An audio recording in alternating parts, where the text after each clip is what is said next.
Let me use the woke right point to segue to immigration and what's happening right now. Okay. I was totally in favor when Trump is like, I mean, I live fucking 5 minutes away from the Roosevelt Hotel, so I know what the fuck is going on across America. Tell people what that is. Roosevelt Hotel in New York City is a place where they house illegal immigrants, and if you do not live in New York City, what's going on in the city is you cannot get on the train without seeing some illegal lady who I have 100% sympathy for because she's trying to do the best with her kid on her back in like a satchel situation, and she's selling like Orbit or what have you. Yeah. So that has been going on for 2-3 years. Yeah, Joe's buying it.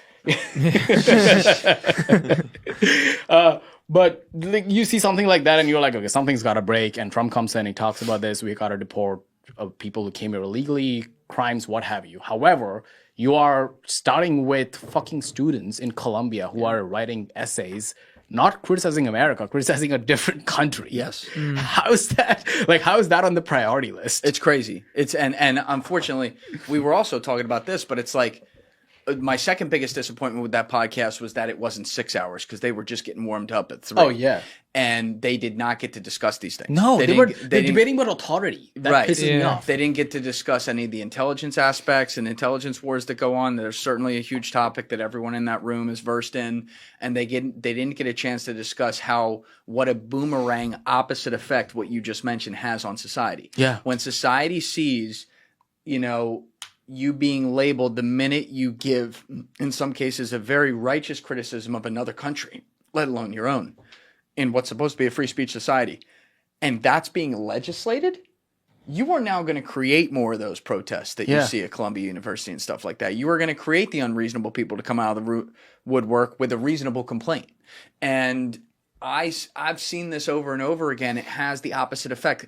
When you put Tom Brady and Snoop Dogg on a fucking Super Bowl commercial to yell about this issue, it's a Streisand. It's a similar idea to like the Streisand effect. Like, okay, you're telling everyone to stop being anti-Semitic.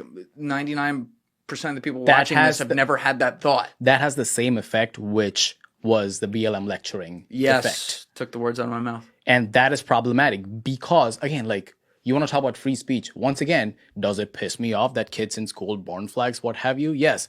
Is it okay for them to do that given all things First Amendment America? 100% yes.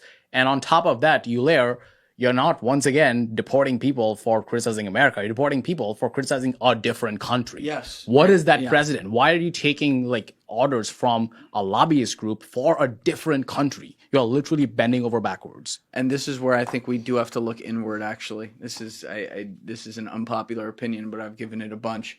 Everyone yells about AIPAC and everything, and I hear you. And we're talking about the American Israel Political Action Conference, which does lobby a lot of people on behalf of the country.